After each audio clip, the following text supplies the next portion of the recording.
오늘 말씀의 제목은 성령으로 기뻐하시며 말씀 제목 가지고 함께 말씀을 나누고자 합니다. 예수님께서 이 땅에 오셔서 12명의 제자를 임명하셨죠. 그래서 그들 제자들을 통해서 하나님의 놀라운 나라를 제자들이 직접 체험하고 또 그것을 전파하겠습니다. 그런데 예수님께서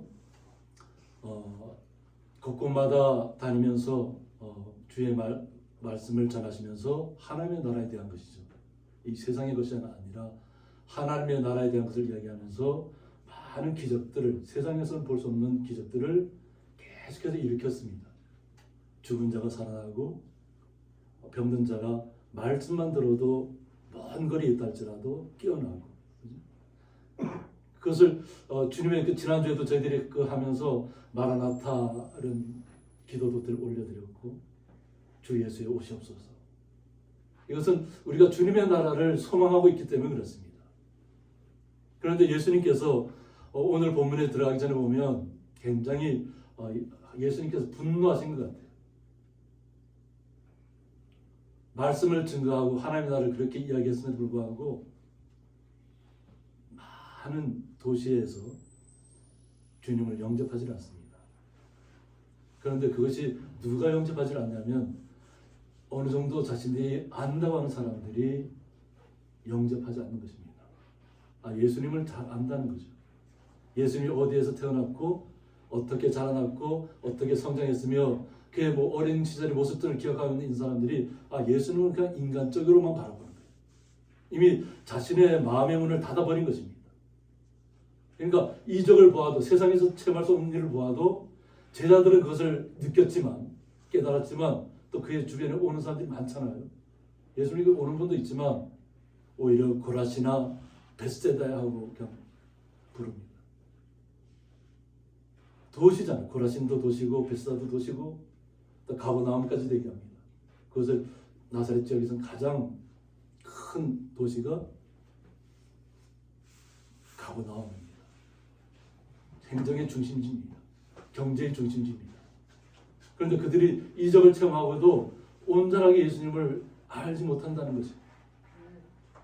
오히려 그래서 예수님께서 비유를 들어서 오히려 두로와 시돈에게 가서 내가 이와 같은 얘기를 했다면 그들이 죄를 뒤집어 쓰고 회개하였을 것이다.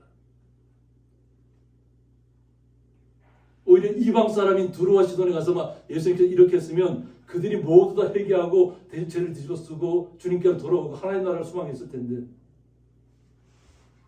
오히려 나는 안다고 하는 거기에 정체성이 딱 머물러 있는 바람에 주님을 온전하게 깨닫지 못한다는 것이죠.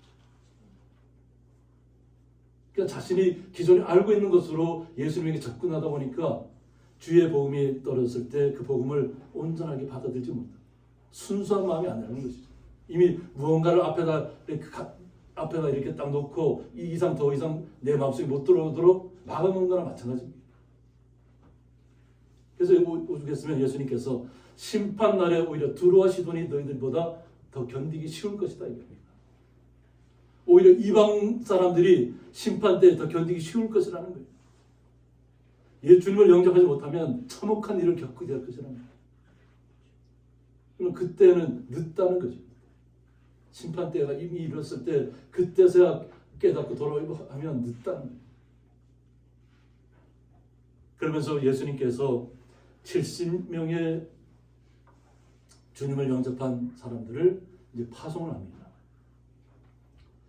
예수님 곁에는 많은 사람들이 돌아왔죠. 아마 순수한 사람들이죠. 순수한 사람. 오직 주님의 뜻을 체험하고 나간다는 겁니다. 그런데 예수님께서 당부하는 것이 뭐냐면 그 어떤 말도 먼저 다른 사람이 어떤 이야기하는 거 들으려 하지 말고 어느 곳을 방문하든지 먼저 가는 곳에서 그곳에 평안이 임하게 하는 거죠. 보통 우리 샬롬 하잖아요. 먼저 가서 평안을 빌어주라는 겁니다. 그런데 만약 그 평안을 그들이 받아들이면 그곳에 평안이 임한다는 거죠. 그런데 만약 우리가 평안을 얘기했음에도 불구하고 그 평안을 받아들이지 않으면 그 평안은 나에게로 다시 돌아온다는 것입니다. 70명의 제자들에게. 그러니까 두려워하지 말고 그냥 막아서고 받아들이지 않으면 그대로 돌아서라는 거예요. 그러니까 먼저 털어버리고 돌아서서 그 하나님 앞에만 뜻대로 순종하고 나가는 것입니다. 두려워할 일이 아니라는 거죠. 그런데 70명의 제 아들이 2사람씩 짝을 지어서 나간다. 예수님께서 항상 2사람씩 짝을 지어서 내보냅니다. 그러면서 예수님 주님의 성령이 그들에게 임했다고 하는 겁니다. 주님의 능력이 임했다는 것이죠. 그러고 나서 이들이 이제 70명의 사람들이 나가서 하나님 나라를 선포하고 예수님에 대해서 이야기하고 돌아왔습니다. 오늘 70인이 기뻐하며 돌아왔다. 이 70명의 사람들이 처음에 나갈 때는 좀 두려웠어요. 내가 과연 가서 전할 때 그들이 과연 나를 멸시하거나 그냥 가두거나 뭐 어떻게 보면 아주 힘들게 할 수 있는 상황들이 벌어질 것을 미리 염두에 뒀던 거죠. 이제 그런 것을 생각했을 때 굉장히 충격적인 것들이 자기들 마음속에 있었을 겁니다. 이게 왜 이런 일이 벌어질 생각하냐면 이 두려움이 어떤 두려움이냐면 제가 생각했을 때 이런 두려움 같아요. 뉴스에서 아마 보셨을 텐데 이란에서 이제 여인들이 히잡을 쓰지 않았다고 해서 반대했더니 히잡 안 쓰겠다 했더니 그 사람들을 가두고 죽이고 하는 일들이 벌어졌어요. 이번 월드컵 기간 중에도 뭔가 한마디만 잘못된 그 히잡 쓴 여성들 남자들이 이제 여성에 대해서 옹호하잖아요. 왜 그 히잡을 꼭 써야만 되느냐? 벗어도 되지 않겠냐고 한마디 했던 것이 결국은 죽음으로 내버렸어요. 어떤 상황까지 왔냐면 그 사람을 죽여서 목을 쳐서 그냥 크레인에 닫아서 모든 사람들이 돌 수 있도록 매달아 버렸어요. 우리 인간으로는 상상할 수 없는 일이에요.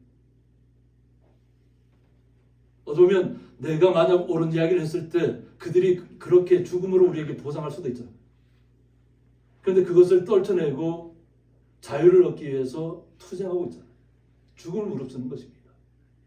아마 제가 봤을 때는 꼭 동일하지는 않지만 제자들의 마음속에도 아마 이런 마음이 좀 팽배했을 거예요. 왜 그러냐면 유대인들이 정말로 무서운 사람들이거든요. 우리는 나중에 사울이 주님을 영접한 다음에 바울을 바뀌었지만 겸손한 사람을 바뀌었지만 그가 원래는 겸손한 사람이 아니잖아요. 자기가 모든 것을 알고 있는 아주 자기 이름 뚜렷하게 할 그 사울이잖아요. 자기는 존귀한 자라는 거죠. 근데 주님을 영접하고 자기가 오히려 나는 사울이 아니다. 이름 나는 주님을 체험하고 나니까 겸손한 사람으로 이름을 바꿔버리잖아요. 오직 주님만이 나의 모든 것이라는 고백이죠. 자기를 낮추는 것. 이것처럼 주님께서 이 70인의 제자들에게 그 두려워하는 마음을 떨쳐버리라는 거죠. 유대인들에게 붙잡혀서 죽을 것을 두려워하지 말라는 겁니다. 그러니까 오직 주님의 말씀만 가지고 나가서 전하고 있는데 막상 이 70인 사람들이 다 기뻐하며 돌아왔다. 주님의 나라가 임하는 것을 자신들이 선포했는데 그것을 받아들이는 사람들이 많았다는 거죠. 그리고 주의 이름이면 자신들이 어떠한 자세로 나갔죠? 주님께서 명령하신 대로 나갔죠. 가서 먼저 평안을 빌어주고 그 평안이 그들이 임하면 그 평안이 그대로 그 집안에 머물 것이다. 그러니까 주님의 사람들은 평안을 주는 사람들이에요. 평안. 기쁨을 주는 사람들이에요. 나도 기쁨을 빼앗기지 않지만 내 기쁨을 주었을 때 그 기쁨을 받아들이는 사람들에게도 주님의 기쁨이 임한다는 거죠. 평화가 임한다는 것입니다. 그래서 주님의 이름으로 그들에게 나가서 전파했는데 귀신들도 우리에게 항복하더라. 이 70인의 사람들이 굉장한 체험을 한 거죠. 귀신들이 많이 있다는 거죠. 사람을 힘들게 하는, 고통스럽게 하는 귀신들이 많은데 자신들이 나가서 예수님의 이름으로 귀신을 떠나가게 했더니 그 귀신들이 다 항복하고 떠나갔다는 거예요. 그것을 이 70인의 사람들이 체험을 했다는 거예요. 그러니까 얼마나 기뻤겠어요. 과연 내가 할 수 있을까? 내가 주님의 말씀대로 나가서 평화를 전했을 때 그들이 온전히 받아들일까? 아니면 나를 그냥 가둘까? 이런 두려움 가운데 나갔을 텐데 오히려 마음의 평안을 얻고 그 평안을 전했더니 귀신들이 떠나갔다. 예수님의 이름으로 나아가는 것이 얼마나 큰 능력이라는 것을 70에 있는 사람들이 깨달았다는 것입니다.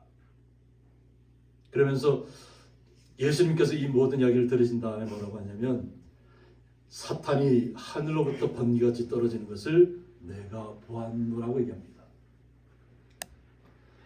하늘 공중 권세를 잡은 자가 사탄이라고 했잖아요. 예수님께서 말씀하셨어요. 그런데 사탄이 하늘에서부터 번개같이 떨어지는 것을 보았다는 거죠. 그러니까 주님의 능력이 임하고 우리가 이것을 이해할 때 하나님과 예수님과 성령은 하나님, 삼위일체라서 우리가 보통 이해하는 거예요. 그러니까 주님이 이 땅에 오셔서 육신의 몸으로 오셨지만 주님께서 성령을 모든 사람들에게 70인의 사람들에게 나눠 주었다는 거죠. 그러니까 예수님의 이름을 가지고 나갔을 때 모든 귀신들이 항복하고 떠나갔다. 그래서 예수님께서 직접 그와 같은 일이 벌어질 때 예수님께서 내가 직접 보았다. 사탄은 공중권세 잡은 자가 하늘에서부터 떨어졌다. 우리가 공중권세 잡은 사탄이 누구의 곁에 있었다고 했죠? 하나님의 곁에 있었다고 했어요. 주의 천사들이었어요. 근데 그들이 교만해서 내가 자신들이 오히려 하나님과 같이 되려고 하다가 결국 교만이 그들을 사탄으로 만든 것입니다. 이것을 예수님께서 말씀하고 계시는 거예요. 그래서 주님께서 뭐라고 말씀하시냐면 내가 너희에게 뱀과 전갈을 밟으며 라고 했습니다. 예수님께서 하신 말씀이 뭐냐면 이 얘기를 잘 들어야 돼요. 예수님께서 항상 비유로 말씀하셨잖아요. 우리의 직접 뱀을 발로 막 밟고 그냥 전갈은 사막에서 독이 있는 한 번 딱 물리면 바로 즉사합니다. 그 전갈을 그냥 직접 사막에 찾아가서 그 전갈을 밟고 뱀을 찾아서 뱀을 밟으라는 얘기가 아니잖아요. 이 땅에 많은 사람들이 있는데 사탄의 마음을 갖고 있는 사람들이 있다는 거죠. 그런데 그들을 두려워하지 말라는 것입니다. 그들이 뱀과 전갈처럼 나올지라도 주님의 사람은 그들을 밟을 것이다. 물리칠 것이다. 그리고 원수의 모든 능력을 제어할 권능을 주었다고 했습니다. 이게 원수는 결국 사단이잖아요. 그죠? 그러니까 주님과 배치되는 생각을 가지고 있고 주님을 영접하지 않은 사람들. 그러니까 이 세상에서 무언가 자신들의 권력과 힘으로 모든 것을 그냥 짓누르려고 하는 사람들. 지금 이란이 그와 같은 상황이 좀 힘으로 누르면 사람들이 두려움에 떨어서 그냥 굴복할 것이라고 믿고 있는 거죠. 그러나 주님의 사람들은 절대 잘못된 것에 굴복하지 않습니다. 원수의 모든 능력을 제어할 권능을 주님의 사람들에게 주었다는 것입니다. 주의 말씀을 온전히 믿는 사람들에게. 그러니까 그들을 두려워하지 말라는 것입니다. 그러면서 너희를 해칠 자가 결코 없으리라. 아무도 주님의 사람들을 건들지 못한다는 것입니다. 우리는 크리스찬을 뭐라고 얘기하죠? 그 기독교인들을 죽음을 두려워하지 않는 사람들이라고. 왜 죽음을 두려워하지 않을까요? 하나님의 나라가 있다는 것을 믿기 때문에 그렇습니다. 이 땅의 삶을 모든 역경과 고난을 다 통과하고 나면 하나님의 나라에 이른다는 것이죠. 그 영원한 하나님과 함께 우리가 거할 것을 믿기 때문에 이 땅에서의 삶에 연연하지 않는다는 거죠. 이것을 착각해서는 안 돼요. 스스로 목숨을 회하거나 뭐 이런 것을 얘기하는 것이 아니에요. 우리나라가 점점 부강해질수록 어떤 현상이 벌어지냐면 스스로 목숨을 끊는 사람이 너무 많아요. 뭔가 마음에 채워지지 않는 것을 해결할 방법을 찾지 못하는 것이죠. 누구인가 돌아와서 주님 앞에 와서 호소하고 주님 앞에 무릎을 꿇어야 되는데 그냥 세상적인 관점에서 자신들의 모든 생각이 나가 있기 때문에. 그러니까 세상을 스스로 이기려고 하다 보니까 결국 거기 함몰되어 버립니다. 예수님께서 하신 얘기는 이런 우리가 죽음을 두려워하지 않는다는 것은 그런 죽음을 두려워한다는 것이 아니에요. 이 땅에서 주님께서 우리의 생명을 붙들고 있잖아요. 우리는 최선의 모습을 다해야 된다는 거죠. 주님의 뜻 가운데서 그 어떤 것도 두려워하지 않으면서 모든 사람들에게 평안을 나눠줘야 될 줄 믿습니다. 주님이 명령하신 거죠. 평안을 누구에게든지 가서 평안을 이야기하시라는 거죠. 그들이 받아들이지 않는다 할지라도 그럼 거기에 대해서 논쟁하지 말라는 거예요. 그리고 그냥 돌아서 나오라는 거예요. 툭툭 털고 나와요.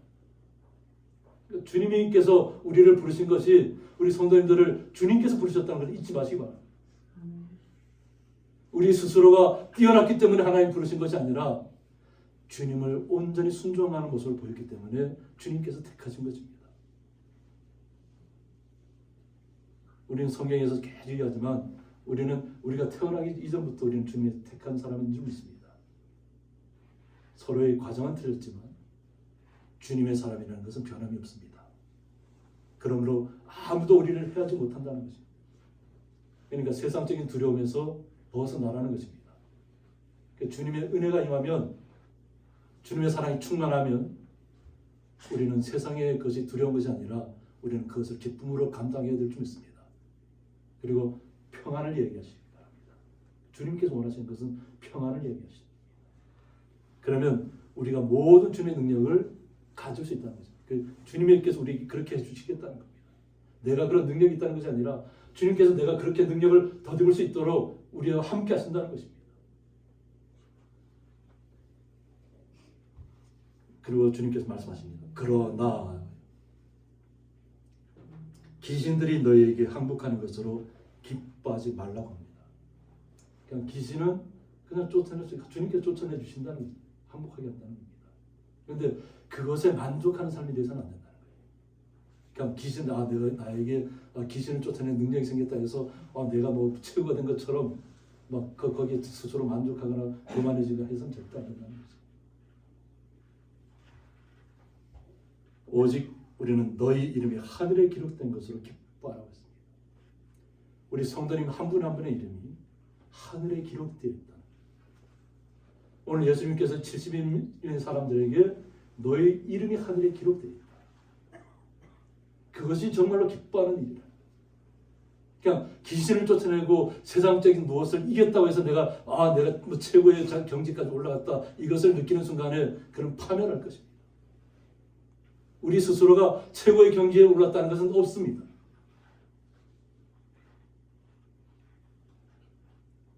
제가 축구를 좋아한다고 했죠.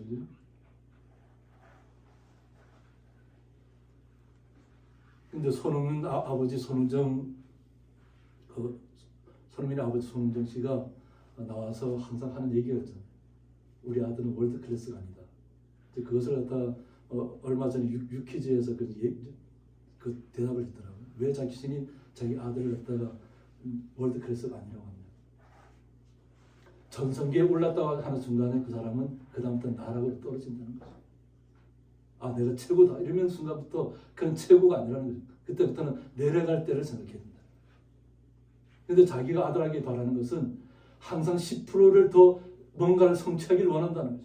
현재에 만족하지 말고 프리미어리그에서 득점왕을 차지했다고 해서 막 교만하고 만족하는 순간에 그는 내려가야 된다는 거죠. 그러니까 스스로를 계속해서 뭔가 이루어갈 수 있도록 계속 노력해야 된다는 거죠. 어처럼 우리 성도인들도 그냥 내가 세상 속에서 뭔가 내가 이루었다 하는 것을 만족하셔는 안 되는 줄 믿습니다. 항상 우리는 주님께서 나와 함께 하시기 때문에 내가 어떤 어려움이 와도 고난이 와도 역경이 와도 다 물리치고 내가 상대방에게 비록 그가 원수라 할지라도 그에게 평안을 이야기할 수 있는 그 마음이 우리에게 주어져야 한다는 거죠. 오직 우리는 우리의 이름이 하늘에 기록된 것으로 기뻐해야 될 줄 믿습니다. 이거 하늘에 기록된 것은 그 누가 떼어낼 수 없는 거지. 왜 하나님 기록하십니까? 그걸 누가 그걸 떼어내겠어요? 이것이 주님께서 이야기하시는 것입니다.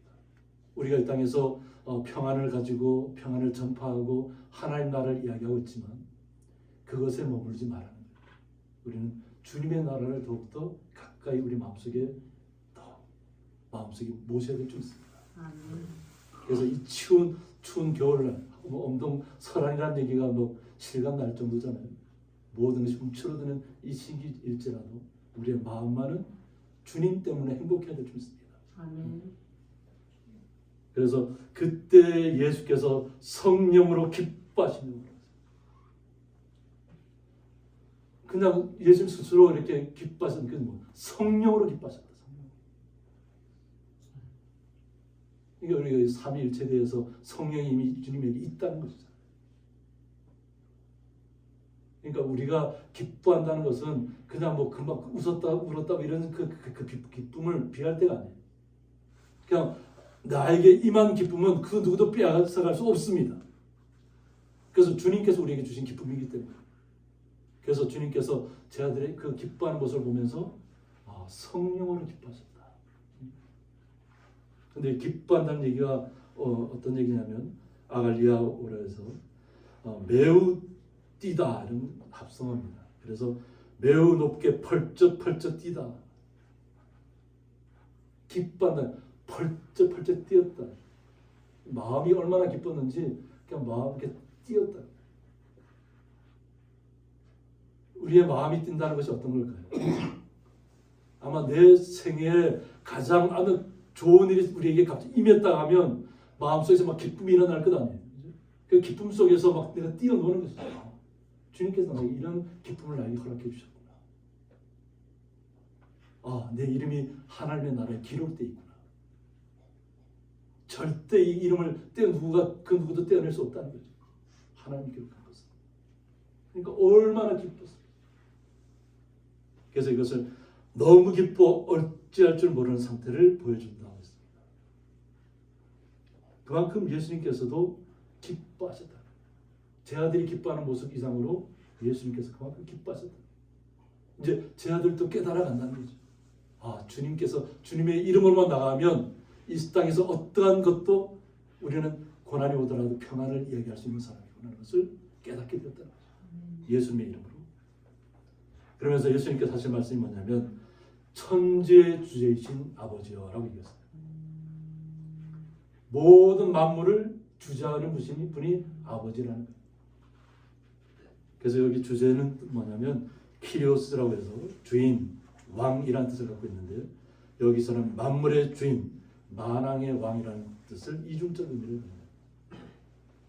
모든 천체 만물을 주관하신 분이 주님이시고 또 모든 만물의 왕이라는 거예요. 우리는 천체에 대해서 많이 알고 있잖아요. 요즘 영상들 보면 우주에 대해서 너무나도 이렇게 칼라로 아주 잘 표현합니다. 그런데 그들이 이야기하는 것이 뭐냐면 그 먼 곳에 혹시라도 우리와 같은 지구와 같은 환경이 있을까 계속 찾고 있잖아요. 근데 안 보이잖아요. 근데 그것을 가기 위해서는 어떻게 가야 돼요? 우주선을 개발해도 뭐 수천 년을 가요. 수백 년, 수천 년을 가요. 그것을 이야기하면서 자신들에게 뭔가 투자라고 얘기하잖아요. 그들이 이야기하는 뭐라고 했죠? 앞으로 이 세상이 멸망할 것이라는 거예요. 기후 재난이 와서. 제가 지지난주에 한번 얘기했지만 한 45년 이 정도 되면 그냥 바닷물에 그냥 주변의 도시들 다 그냥 잠긴다 했죠. 다 잠긴다. 그들이 수치로 깨닫는 것은 그런 것입니다. 그러니까 어떻게 보면 이 지구를 탈출해야 된다는 의미와 마찬가지죠. 그런데 우리는 주님께서 모든 만물을 주관하신다는 것을 인정하셔야 됩니다. 그냥 그들의 예측대로 흘러가는 것이 아닙니다. 우리가 주님의 마음을 품고 있다면 우리는 주님께서 예비하신 더 좋은 나라에서 더 좋은 생활을 하게 됩니다. 그것을 기억하셔야 돼요. 그냥 현상 속에 매몰돼서 막 서로 기후를 갖다가 얘기하면서 그렇다 해서 우리가 모든 공장을 다 세울 수 있나요? 그러면 우리는 원시 시대로 돌아갈 수 있나요? 그러면 다시 세상이 회복될까요? 우리의 기술력으로는 절대 되돌릴 수 없습니다.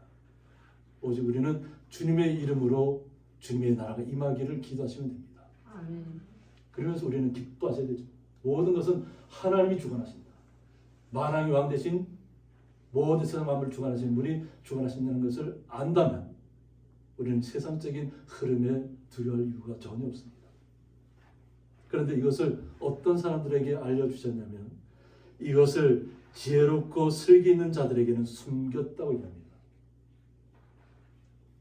이것은 아마 뭐 과학자라든가 뭐 그죠? 아직 지금 자신들이 최고의 경제에 이르렀다고 하는 사람들이겠죠. 요즘 시대를 얘기합니다. 그런데 그들에게는 하나님의 나라에 대한 것이 숨겨졌다고 하는 겁니다.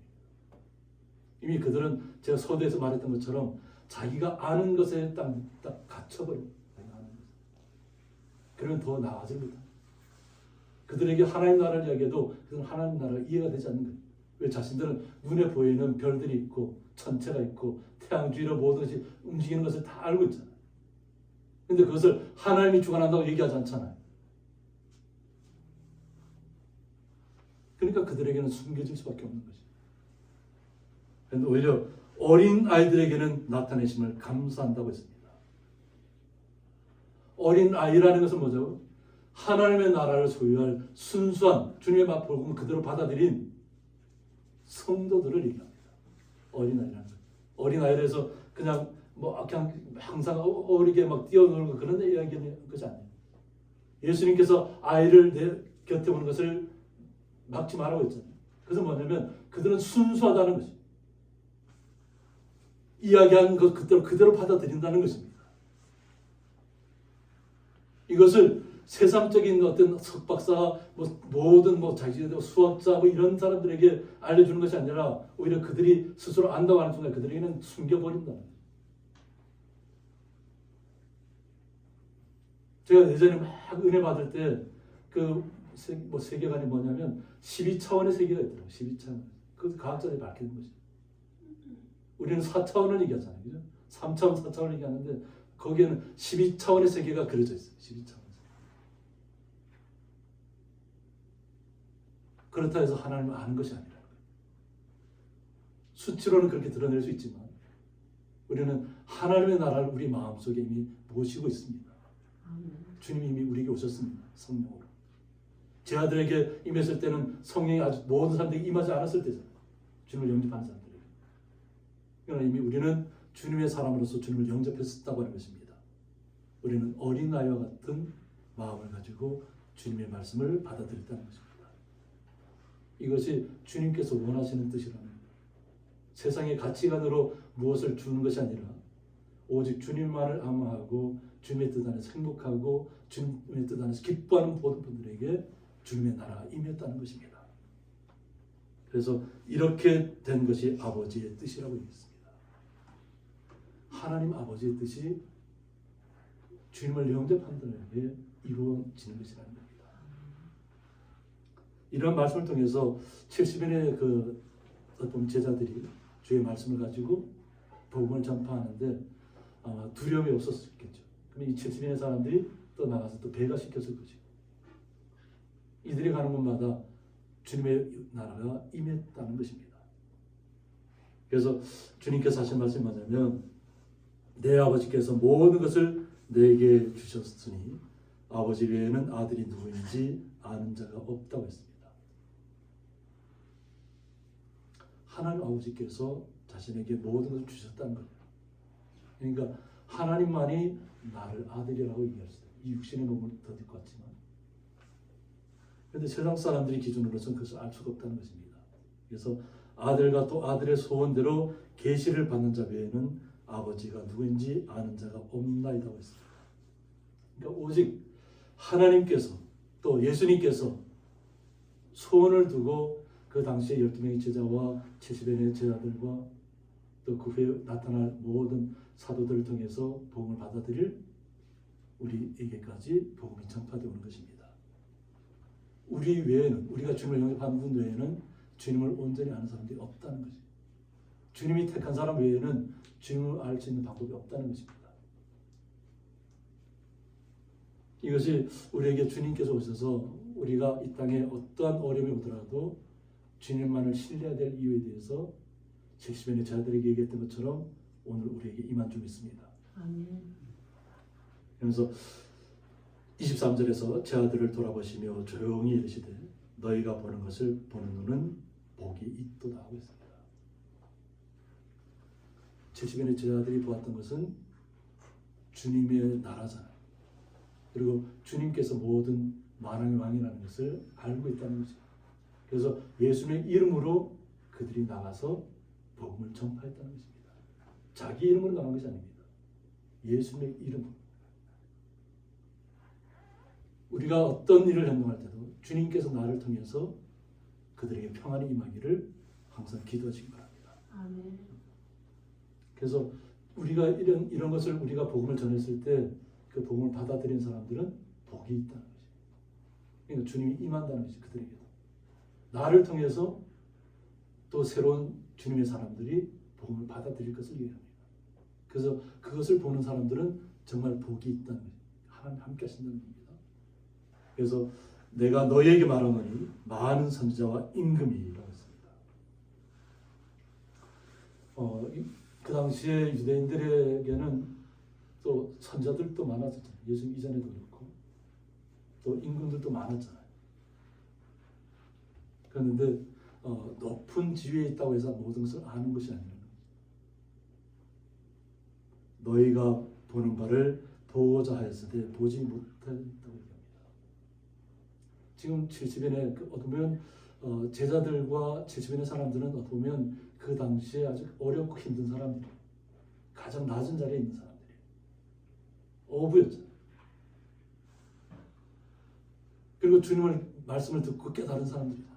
아, 주님만이 모든 세상의 주제라는 것을 알고 있다. 그런데 세상적인 임금들은 어떻게 했어요? 우리가 성탄절 다음 주에 또 말씀을 통해 보겠지만 예수님이 태어난다는 이야기만 들어도 모든 아기들 다 왕이 어떻게 다 죽여버리라고 명령했잖아요.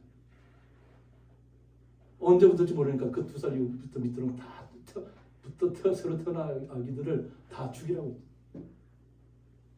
그러니까 세상적인 임금들은 자신의 어떤 오래 살지도 못한 사람들이죠. 따지고 보면 그들이 결국은 주님을 결국 죽였지만 결국 그들도 비참하게 죽었어요. 참혹하게. 육신으로는 얼마 살지 못한 사람이 자신의 어떤 그 왕권을 지키기 위해서 그냥 수많은 사람들을 죽이고 있잖아요. 깨닫지 못한 사람들. 그 왕들 주위에 있는 선자들도 거짓 선자라는 거예요. 왕 주위에서 모든 것이 평안하다. 모든 것이 잘 될 것이다. 아부하는 것이다. 그런데 그들이 선자라는 이름을 갖고 있잖아요.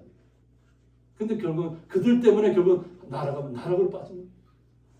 왕도 둔했지만 선자들도 둔했다고 합니다. 그러니까 자신들이 그냥 보이는 것에서는 아주 총명하고 민첩하게 보였을지 모르지만 하나님을 볼 때는 아주 미련한 것이지. 깨닫지 못하는 사람. 그냥 어떻게든 자신의 권력을 지키려고 자신의 부와 명예를 지키려고 하는 사람들. 주님이 지켜주셔야 그게 의미가 있는 것이지 스스로 지키는 것이 무엇이 의미가 있겠어요. 한 사람의 왕이 죽으면 그 왕은 아무리 좋은 일을 했다고 할지라도 잊혀진다고 했잖아요. 성경 말씀에서 이야기했죠. 그 당대 잘 다스렸다고 해도 그 사람이 죽고 나면 그 사람은 오히려 다 새로운 왕에 의해서 다 잊혀져 버리는 것이에요. 그건 세상적인 관점에서 보기 때문에 우리는 오직 주님의 사람이라는 것을 잊지 마시기 바랍니다. 그리고 너희가 듣는 바를 듣고자 했으되 듣지 못하였다고 했습니다. 들으려고 듣는 것이 아니고 보려고 보는 것이 아니라는 거죠. 오직 주님께서 어린아이와 같은 순전한 마음을 갖고 있는 주님의 사람들에게 임했다고 하는 것입니다. 그 주님의 사랑을 우리가 온전히 알고 있다면 우리는 이 땅에서 살아갈 때 오늘 70인의 제자들처럼 두려워하지 말고 주님께서 말씀 주신 대로 나가서 하나님의 나라를 복음을 평안을 전파하는 그것을 기쁨으로 전파하는 주의 거룩한 성도됨을 잊지 마시기를 주님의 이름으로 축원드립니다. 함께 기도드리겠습니다. 성령으로 기뻐하시며라는 말씀을 통해서 저희들이 성탄절 주일을 앞두고 주님께서 이 땅에 오셔서 많은 일들을 베풀었지만 오히려 기존의 생각에 같이 있던 많은 사람들이 주님의 뜻을 깨닫지 못하고 온전한 주님의 나라를 소유하지 못했습니다. 그러나 어리고 순전하고 어린아이와 같은 거룩한 주의 성도들에게 주님의 나라를 임하게 하여 주셨고 우리가 이 땅에서 어떤 어려움 속에서도 기뻐하며 주님과 함께 동행할 수 있도록 허락해 주신 그 은혜 말로 다 할 수 없는 줄 믿습니다. 그 기쁨, 주님께 주신 기쁨 절대 빼앗기지 않도록 날마다 주님 앞에 기도하며 날마다 복음을, 기쁨을, 평안을 전하는 거룩한 성도의 자리에 서 있게 하여 주옵소서. 예수님의 이름으로 기도드리옵나이다. 아멘.